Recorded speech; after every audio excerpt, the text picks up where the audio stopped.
Offriamo il premio Una vita per l'industria, edizione 2021, all'avvocato Domenico Noviello. Grazie.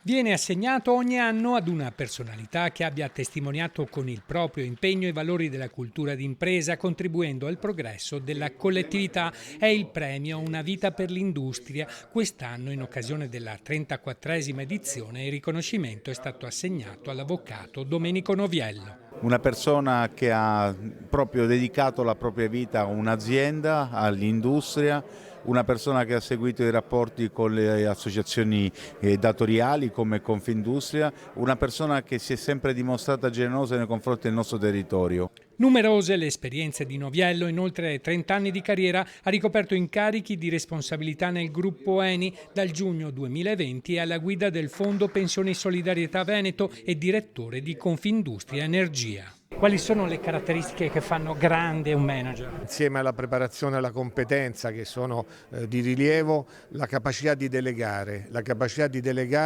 ad altri, ai propri collaboratori, il lavoro che possono fare e insieme rafforzare e raggiungere gli obiettivi. Come presidente di Eni Foundation, Domenico Noviello ha girato in numerosi paesi africani e asiatici per garantire cure sanitarie alle popolazioni e ai bambini che vivono nelle aree rurali. Questo è un principio che nasce dal pensiero di Mattei, di aiutare questi paesi a crescere, aiutarli diciamo, culturalmente ad avanzare, quindi non solo limitarsi alla nostra presenza di tipo commerciale, ma lasciare qualcosa lì che rimanga e possano utilizzare.